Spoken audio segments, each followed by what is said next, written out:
Welcome, ladies. This is a session about the cloud, and specifically about the cloud, the place where it's going to take your money and where maybe you can find some free resources in the cloud. My name is Belinda Prawl. I'm here at Madison College in Human Resources. I've been here since 2009. And Alan Nadachu is going to join me in just a moment to describe some of the other services that we have that we're going to go over today. So what the heck is a cloud and why does it want my money? And our subtitle is Avoiding the Puddles when Looking at the Cloud, because we are going to talk about some great benefits of the cloud and some pitfalls, right? So let's look at that. So our agenda today is a concept overview. We're going to show you what is a cloud, what does it mean, what are some differences when you're interacting with something in the cloud versus otherwise. We're going to look at some major services available. So you're going to be able to discern if you wanted to buy a service, what are the major ones and what kind of points would I want to look at. Next we're going to look at some pitfalls, and last we're going to think about one of the bigger pitfalls is what to do when you decide to leave. I'd like to have just a little conversation quick about, does anybody have paid cloud services? Anybody actually punch the go on the iCloud or anything? iCloud. But you got your iPhone was like, you're running out of space, and you're like, fine, I'm going to give you some money. Okay. Any other services that we buy? I think I have Amazon Prime. Does that, and it comes with like the Amazon Drive and Amazon Photos or something? Yeah. Amazon Drive is one of the services that we're going to talk about. So you do have that. So a Prime account, which gives you the 2-day shipping, you do have some access to benefits with that. There are more benefits that you can buy additionally, of course. I think I have the same iPhone one, running out of space for photos, so here's my $1 a month. 99 cents a month. Yep, yeah. That's what I have. Yeah. We all, as college employees, have access to another cool one, dude. And actually, this presentation is running off of this tool right now, and it's Microsoft's product, OneDrive. So we'll talk a little bit about OneDrive. Now, we have access because we're employees and the college pays those licensing fees, but you can also have a private OneDrive account. So this is... So first question is, what is the cloud? And the cloud really is like a computer somewhere else. Everybody knows you sit at a computer, the tower sits under your desk. That's where all my files are. Well, it's the same basic concept, except instead of sitting on your desk, it's a server somewhere. And it's sitting out and it's delivering you information as you ask for it. Now, another hallmark of the cloud and having things stored on a server is that you can access it in a variety of modes. So here I have my file up here on this server, and I can get at it from my computer, I can get at it from my cell phone, I can get at it from my tablet. All those places I have some method of accessing. Now, a critical kind of confusion point comes in when I'm thinking about my cell phone and I'm thinking about files. Does anybody have Google Docs for private use? So you'll have a place that you store it. Okay, and I have this Excel spreadsheet on my Google Drive, and I want to edit my spreadsheet. Can I use my app to edit that spreadsheet? I can't. I have to have another app, right? So there is some nuance to cloud resources and access versus editing. Those are kind of two different functions, and sometimes you need more than one app. So you'll see some of the apps that each of the services has. But essentially, that is the cloud. Now, let me give you an example of what an email looks like in two different ways. So I send you an email, and on the email is attached a file attachment. Am I using cloud services? I'm not, right. I send you an email, and in that email is a link. And that link, I click to it, and I get to the file. Am I using cloud services? Yes, I am. So that file is stored out on the cloud. Certain key aspects, now that I've clicked on that file that's out in the cloud, and let's say I sent you a link and you can edit that file. You edit that file out on the cloud, now I access the file, it's been edited. On the other hand, you sent me a file, okay? I edit this file. Does the original person have the updated file? No, they don't. This is a local copy, so I'd have to send the edited version back. So that's when we're working with files in the cloud, there are some nuances to editing, accessing, and sharing that can sometimes, be just something to consider. Here's the major services. We have OneDrive, Dropbox, Google Drive, Amazon Cloud Drive, and Apple iCloud. So some of the basic components of these systems, do they have file size restrictions? Do they have free storage? Can I earn free storage? What's the paid plan? And what's the operating system supported? Does anyone have, a lot of times when we're thinking about services like that, we're thinking about backing up our photos. Does anybody have like a photo backup project coming up? Or movies or something like that? So Alan and I gave this presentation to the retirees a couple weeks ago, and almost everybody's like thinking about their photos. Like they want all their photos digitized in a place, right? They're going to like capture their whole lives. And they're thinking about storage. How do I make sure if this hard drive crashes that those photos persist? So when you're thinking about what you would use this for, you'd want to think about that. One of the retirees was talking about huge movies, giant movies that he has. So we have to think about when you're uploading a file, you could hit one of these file size restrictions if you're thinking about large files. You can eat up a lot of storage if you're talking about large files like that. And we'll go through each of these services here in the next slides and kind of dive in a little deeper to them. So let's do that. And the first one is Apple iCloud. And I'm going to make eye contact with my co-presenter. How you doing? Still putting out a fire. Okay, still fire putting out. I'm going to speak to something, and you should jump in if there's something, and I'll repeat it into the microphone here. So Apple iCloud is the service that a lot of us have if we have an Apple device. That doesn't mean that Apple devices are the only ways to access an Apple iCloud account. You can download iCloud for a PC, and you can interact and drag files onto it. So Apple iCloud is definitely innate to Macintosh, but you can access it if you're not in that system. Let's look at some of the reasons. Oh, and I actually went there.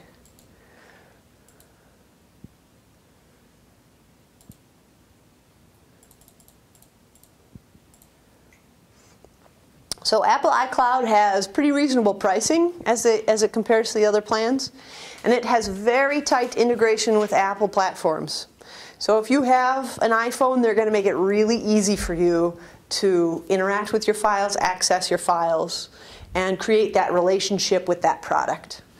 And it's not very great in that it's only 5 gigs storage for free. I know Alan, when he's getting asked for hot tips relative to this, you can just back up your phone somewhere, and then you can clear up your 5 gigs of storage that you have. And you can actually do that online if you sign in with your Apple ID. It'll show you everything you have backed up on that iCloud. So then on that application, you can grab and drag those files down locally and then clear up some storage space. Another nice aspect of iCloud is backing up your phone. So if you lose your phone, the whole thing's backed up. That's a service that it provides. Okay. The other thing that's really easy functionality is photo backup. I know my in-laws actually just share a very large account, and they both, from both phones, sign in with the same account, and now Grandma Julie takes a picture and Grandpa Les has it on his phone because they're the same synced iCloud system, and they like that. The next tool to talk about is Google Drive, and Google Drive is something that a lot of users have. Just coming out of the public schools. Anybody have a K-12 student that has a Google school? A lot of schools have Google tools frequently as their main business technology functions for students. So that's what Google Drive looks like on a desktop. Let's look at what that's good for. If you have a Google account, very easy to set up a Google Drive. It has a lot more free storage space. If you have Gmail, you can very quickly and easily send attachments into your Google Drive. And it does have a photo backup functionality too. Like my cell phone backs up my photos to my Google Drive. And that's something I don't pay for. And where it falls flat, I mentioned before, if you're a user of these, if I've had Excel file and it's stored in my Google Drive, I can't edit my Excel file. And I do this actually more than I should. So I have like friends and family addresses on an Excel file in my Google Drive. I have to download a Sheets app in order to edit my friends and family Excel sheet. And then once I save it, it's back in my Google Drive, ready for whoever else to look at the friends and family addresses.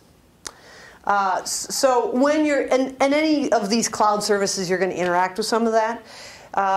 Also, you're sharing the same space with Gmail. So when you're thinking about that free storage space that it is pretty good about, has a pretty large free storage space, Google's Gmail's linked to that. So if you have a lot of emails that are taking up your storage space, you're not going to necessarily have a lot of space for your drive. All right, and there are Google diehards in the world. And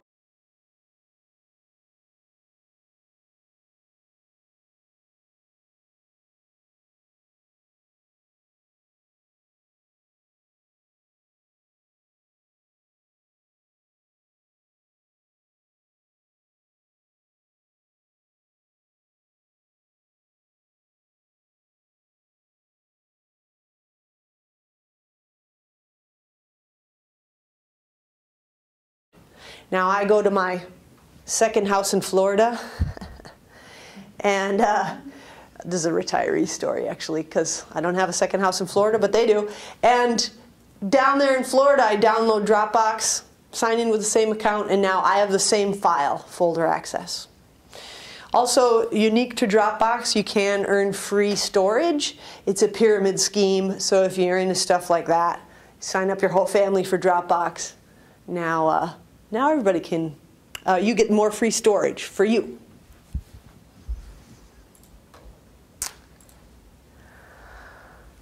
So Dropbox is great because it works equally well on PCs and Macs, Android and iOS. It's very simple. It's all about kind of accessing your documents from everywhere. It definitely doesn't have an app to let you edit those files. No associated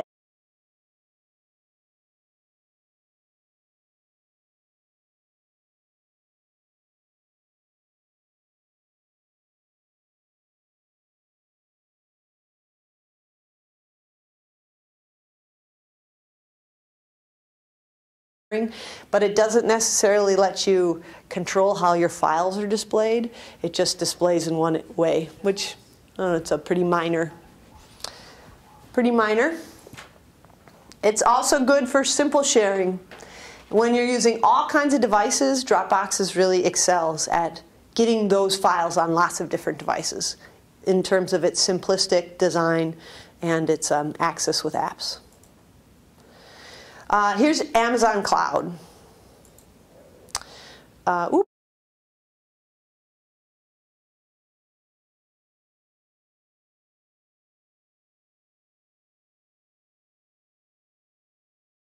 Amazon account. Almost everybody has an Amazon account these days. If you're wondering about pictures, you can upload unlimited picture storage at standard resolution, I think, if you have Prime. So if you do have a project relative to photos, investigate your options in Amazon Drive first, because you could have some cheap options there. But it's a relatively new service. So the desktop app is not going to work with your local file system. You don't get this drag and drop function. You can only manage from that web application. And you can't upload files.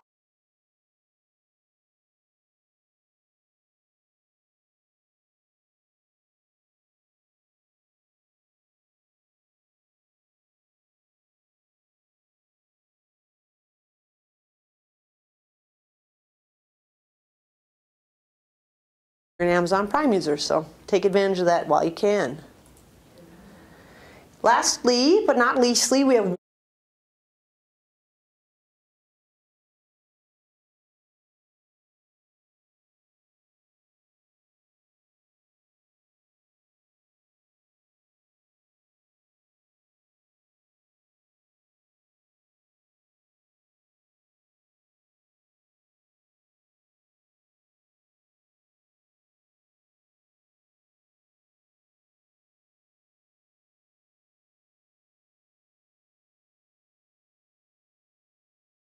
Xbox Live, which I think is TV, and other Microsoft services with a OneDrive account. I mentioned, though, the applications, Word, Excel. If you're going to use it on your cell phone, like right now I have a OneDrive application that let me see my files for work, but then I also have an Excel application on my phone and a Word application on my phone to edit those things. So those applications are something that you need to edit. OneDrive does not organize things the best. Sometimes it can be hard to figure out where your files are. And there has been some glitches with this automatic file organization. It doesn't put them in the right folder. So file organization is a down point. The search functionality in OneNote is good. So this is best for Windows PC, tablet, and phone, and it's pretty easy to get your files from any of those devices with little effort, and to share files. So just to give you an example, this is a file that Alan shared with me on OneNote.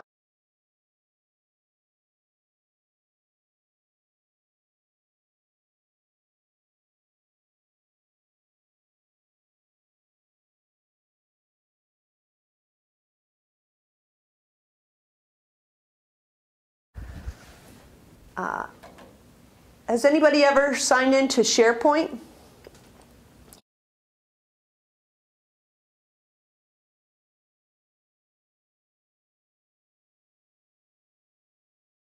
And I were talking a little bit about it, like how do you start using this with your team? And you really have to navigate that together as a team of what's kind of the best tool for the job. Up here in the corner is all the applications that you have access to as an with your Office 365 account.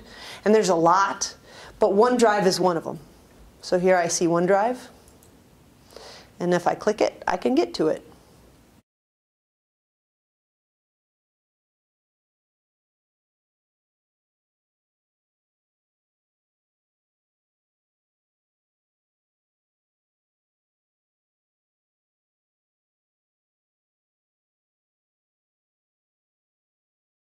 On with your work account from home and have access to all the same files.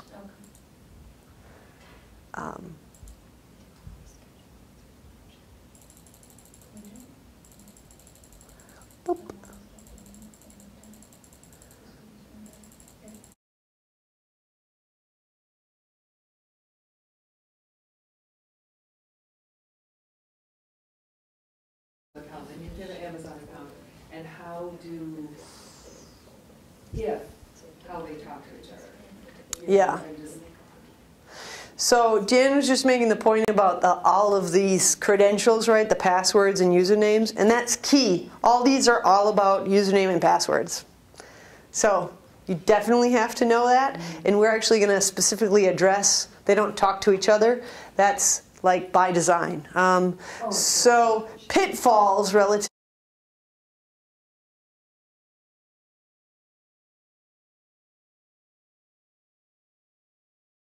You're switching to Google Drive from iCloud. You have to download all that to a local machine and then upload it somewhere else. So there's no like quick move. And as you're thinking about that, if you have a very large amount of information, all the photos from your whole life or whatever you're doing, whatever you're storing, your download speed is going to be pretty fast, but uploading it is going to be pretty slow. That's just like the nature of our connections. But the great thing is that you can collaborate with others on files. I use this, here's the file. I send a link to you. You can edit it. That's really a great function of cloud-based storage. And it's something that could be important to you. It could also be the opposite. I don't want anyone to see that file. That file shouldn't be anywhere where anyone can see it. And that's a consideration too. Sharing your pictures is a huge benefit. A lot of people use cloud storage for photographs, as we talked about. A pitfall would be older devices. So as your phone ages, now I have to update my application to see my pictures, and my phone's old that it won't update the application, so now I can't see my pictures. So that's a consideration. And, just like Dan was saying, remembering your password, that's very important. And can be a pitfall if that's a struggle. So, has anybody seen Storage Wars? Conceptually, what happens? You pay some money for a storage unit somewhere. At the end of that contract, and you don't want to pay anymore.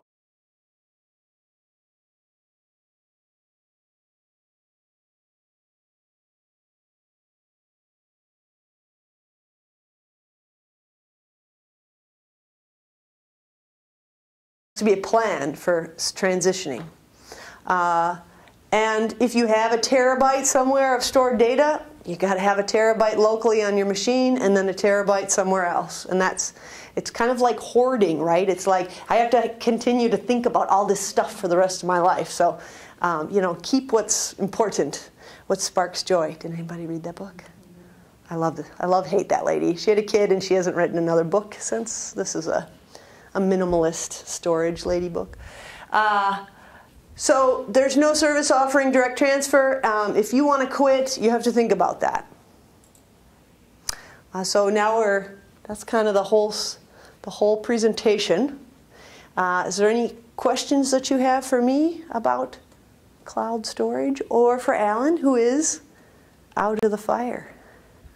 Yeah, Alan. What would be best for my use? When I have an instructor that needs to send me a very large file for a course packet that I have to print for them.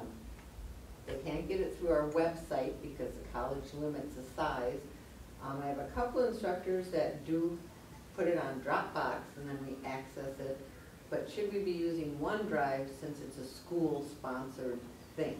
That's definitely a resource for you, and I think it would be a very good resource to use.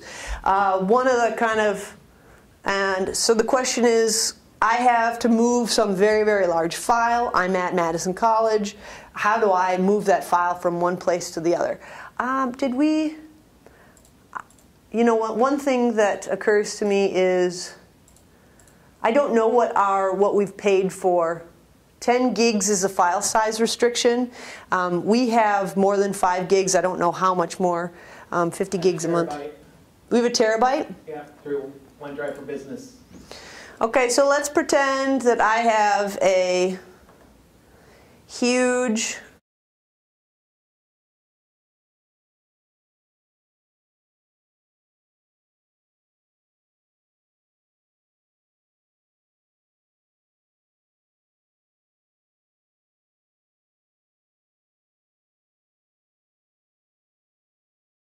For if you were at home or here. If you're at home,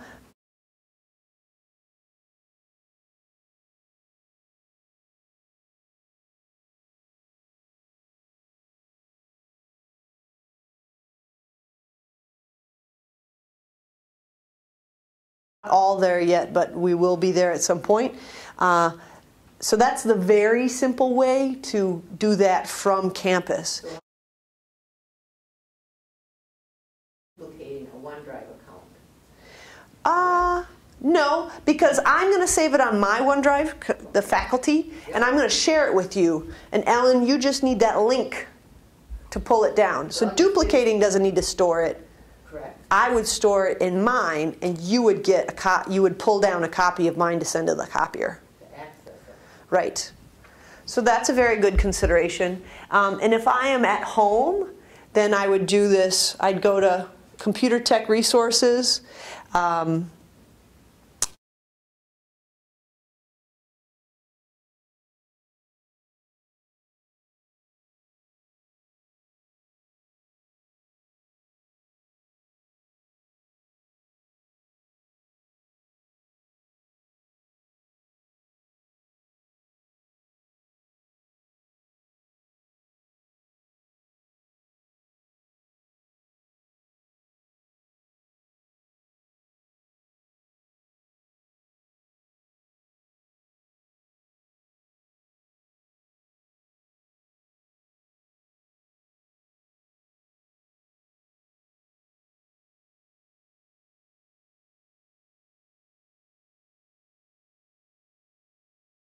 To this spot, and then there is. So I need to create a spot for them to put this in. No, they have one. They have. They have one as an employee of the college. And okay, so then next to it there is a share link, and there's a lot of ways to share. There's a share thing up here, and I would just share, and I'd type in.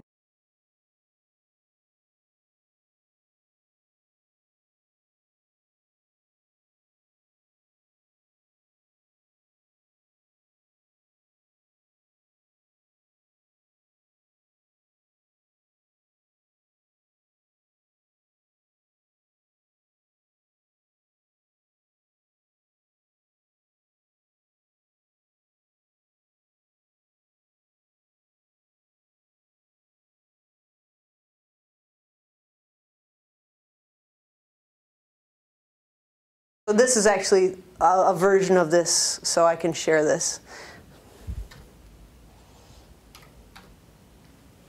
Wait, sorry, say your.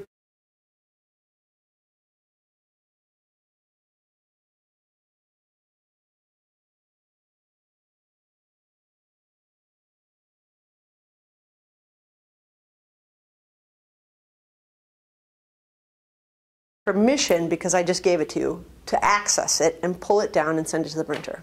Perfect. The other thing that someone could do is share just a link. So like in the notes, in the form, the duplicating form, you could just share a link. There's the link to that file that you can drag down and print. That would be another option. So try that one. That might be a good technique for that. So would this be a good option if your H drive is always full? Yeah, I mean, it's like another H drive. It's like the cloud version of your H drive. Yeah. I mean, if your H drive is full, I can feel the tech services people inside me going, consider throwing some things away. Just consider doing some deletes. It's actually for my husband who teaches here, and his files are extremely large. Yes. And his H drive is full all the time, even when he pares it down. Oh, really? So he was looking to take on a personal Dropbox to make sure, and I'm like, no. This is a good solution for him. This would be a good solution. Yes. Large files associated with teaching. You have more space out here.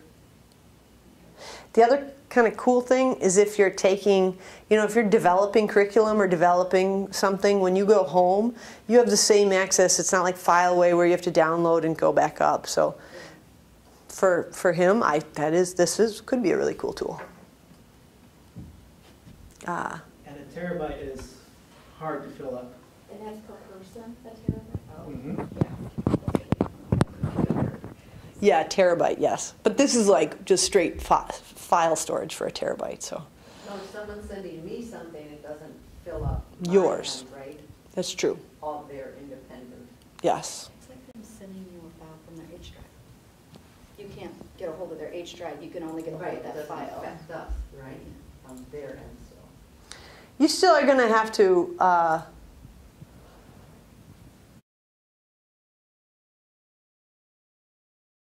no, that when that instructor shares something with you, it doesn't consume your terabyte of data. All right. Thank you. If there's any other questions, I can take them offline. So I don't know if I was holding this close enough. Is someone online actually watching this to the end? Good job.